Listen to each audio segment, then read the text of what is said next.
Hello, welcome to week 5. Today we're going to be talking about chapter 11, S corporations. S corporations in general, this type of entity, it permits limited liability advantages without the double taxation of the dividends that you see with a regular corporation. And these are available for small businesses. They also allow corporate losses to be offset by shareholder income. So they're considered a pass-through entity. So they're legally a corporation, but by default, they're taxed as a partnership. You will file the paperwork to incorporate the business in whatever state you want to incorporate in. And then you will file some tax documents to request to be taxed other than as a partnership. It defaults to partnership, but if you want to be taxed another way, you'll complete a form for the IRS in order to be taxed as an S corporation at the federal level. So what passes through to the S Corp shareholders? All of the deductions, the income, and other tax attributes.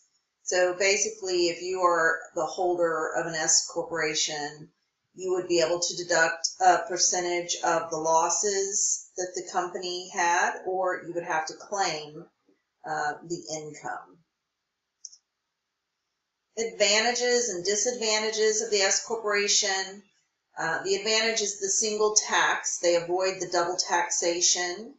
Because it's a pass-through entity, all of the profit and loss pass through to the shareholders. And so it's taxed only at the shareholder level. It's not taxed at the corporate level.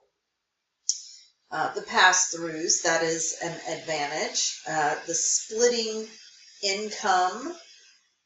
And there is no self-employment tax. Disadvantages, undistributed earnings tax, no DRD, no special allocations, and the at-risk rules. And so in making the S Corp election, there are shareholder requirements as well as corporate requirements.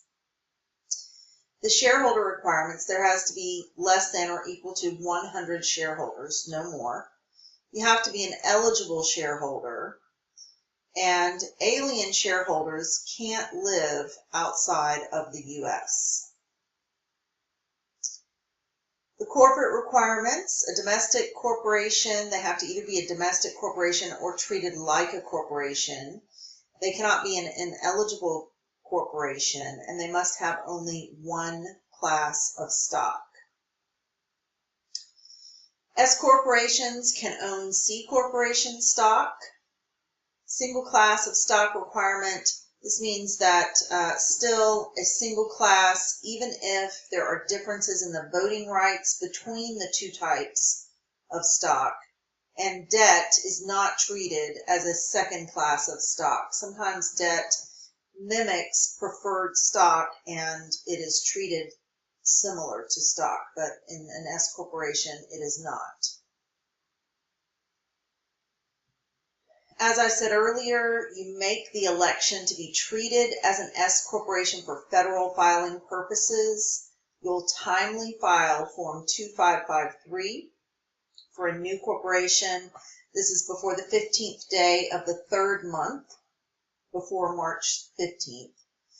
And for an existing corporation, it's the preceding year before the effective tax year, or by the 15th day of the 3rd month of the effective tax year.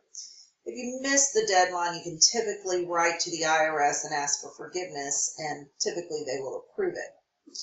You have to have consent of all the shareholders, and there is limited relief for improper elections or shareholder consent problems. You can contact the IRS and they will typically work with you.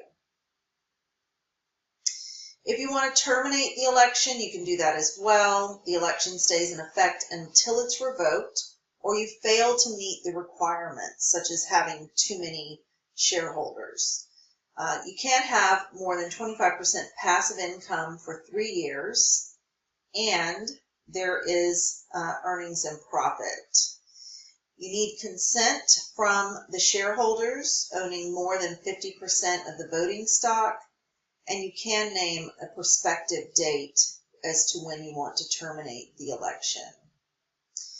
Thank you for listening today. This is just an introduction to the S Corporation. You're going to learn a lot more about the S Corporation.